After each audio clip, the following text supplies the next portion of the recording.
This is a video introducing you to velocity time or VT graphs as described in Unit 5 of GCSE Physics or Combined Science. If you haven't already learned about distance time or DT graphs, there is a separate video which I would recommend watching first. In this video we'll briefly recap how to calculate velocity from displacement and time data, interpret VT graphs to describe motion, use VT graphs to calculate acceleration and distance, and then finally draw some VT graphs. As a warm-up, let's quickly practice calculating some velocities. Remember, velocity is a change in displacement over time, so you need to take a number that's expressed in metres or another unit of distance and divide it by a number expressed in seconds or another unit of time. Pause the video and write down your 5 calculations now.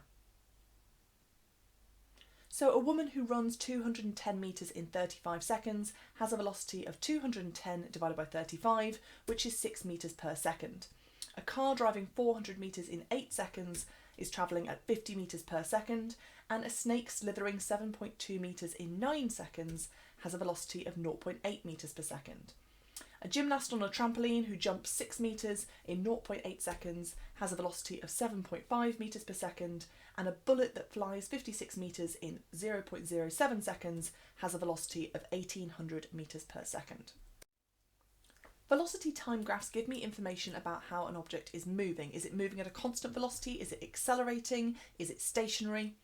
We have 2 types of motion graph in physics, velocity time graph and distance time or displacement time. And I can tell that this one is a VT graph by looking at the y-axis where it says velocity in metres per second. It's really important that you know how to tell the difference between them and that you know which one you're looking at because they look very similar but you interpret them differently. If you haven't already studied distance time graphs, I'd recommend watching the video about those before you continue with this one. Just like a DT graph, a VT graph gives us information about an object's motion. I would really recommend that when you're trying to interpret these, for each point on the graph you track across to the y-axis and write down what the velocity is, and this will stop you from making silly mistakes.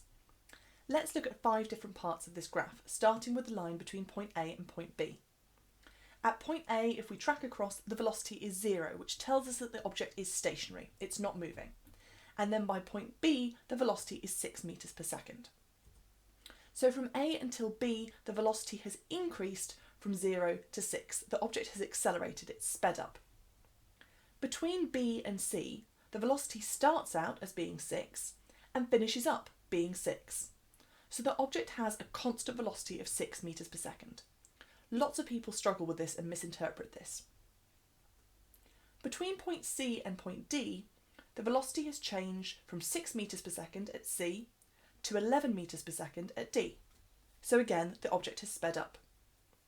Between D and E, the velocity has changed from 11 metres per second to 0 metres per second. That's a decrease, so my object is slowing down.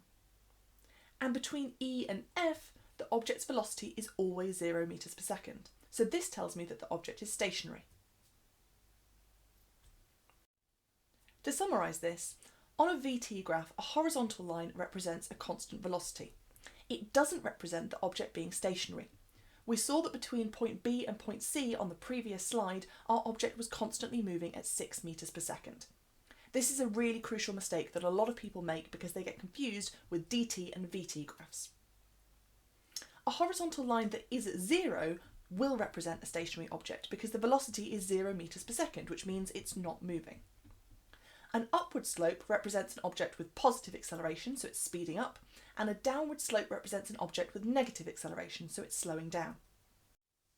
We don't just use VT graphs qualitatively, we can also use them quantitatively with numbers to do a calculation. Here we're going to calculate what the acceleration is between A and B. We start with the 7th equation from the physics equation sheet. Acceleration is defined as the change in velocity divided by the time. To work out change in velocity, we do the final velocity minus the initial velocity. 6 minus 0 is 6 metres per second. 6 metres per second divided by 10 seconds gives an acceleration of 0.6 metres per second squared. Now let's look at the line between C and D. We'll use the same equation that we did before.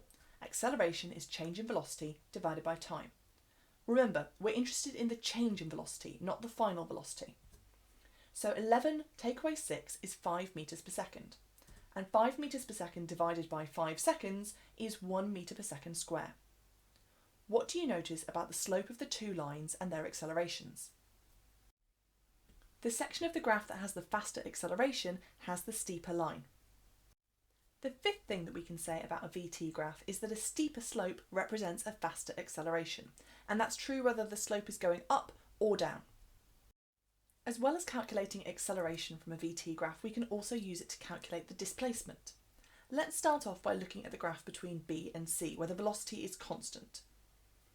I know that displacement can be calculated by velocity multiplied by time. So at this point, my velocity is 6, and the time that the object is travelling for is 10 seconds. So 6 multiplied by 10 gives me a displacement of 60 metres. Now that number is the same thing as the area under that graph. And now that I know that, I can also do this for parts of the graph where the velocity isn't constant. Consider the graph between A and B. The area under the graph here is a triangle, and we know that the area of a triangle is half base times height. So we can use this formula to calculate the area under the graph and work out what the displacement is at this part of the journey. The base of my triangle is 10 seconds and the height is 6 metres per second. We're always using the numbers from the axes, not just the numbers of squares on the graph. So half times 10 times 6 gives me a distance travelled or a displacement of 30 metres. Now let's go one step further. Can we calculate the displacement between C and D? We need to know the area under this part of the graph, so we're going to need to divide it up into a rectangle and a triangle. Firstly, the area of the triangle is half the base times the height. The base at this point is 7.5 seconds, and the height is going to be 5 metres per second. So half times 7.5 times by 5. That gives me an area of 18.75 metres. Then we can consider the rectangle underneath it. The area of this rectangle is 7.5 seconds multiplied by 6 metres per second. That gives us an area of 45 metres. Then we can add these together to make a total displacement of 63.75 metres. Time for a quick quiz. Pause the video and see if you can write down an answer to each of these questions. If a VT graph shows a horizontal line, this tells you that the object is moving at a constant velocity. It does not mean that the object is stationary unless that horizontal line is at 0 on the y-axis. If a VT graph has a constant gradient, like my graph here on the right, then it tells me that the object has a constant acceleration. The acceleration shown by this VT graph can be calculated using the gradient. So we look at the change in velocity from 0 to 60 and the change in time from 0 to 10, and we do 60 divided by 10 to get an acceleration of 6 metres per second squared.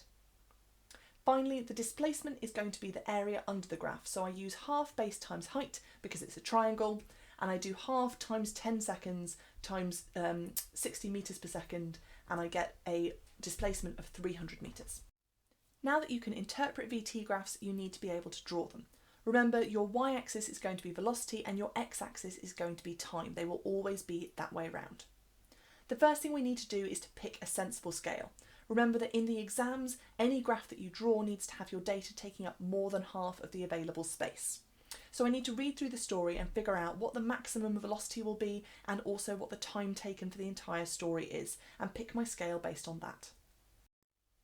So here's my scale, and now I'm ready to start plotting some data.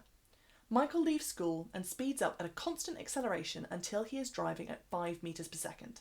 This takes 10 seconds. The fact that it's a constant acceleration tells me that I want a straight line, and I need that line to go up from 0, 0 from the origin until we've reached 10 seconds and until we've reached a height of 5 metres per second. Now Michael maintains a constant velocity for 30 seconds. I know that a constant velocity is represented by a horizontal line, and it needs to go on for another 30 seconds. So we're not just drawing up to 30, we're actually going to draw up to 40 on the x-axis. Michael then brakes to a stop in 5 seconds. He's going to become stationary, so his velocity will decrease to 0. Then he's stationary for 10 seconds while Joe gets into the car.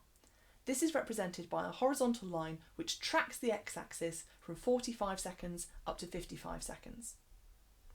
He then accelerates until he's driving at 10 metres per second. This takes 15 seconds.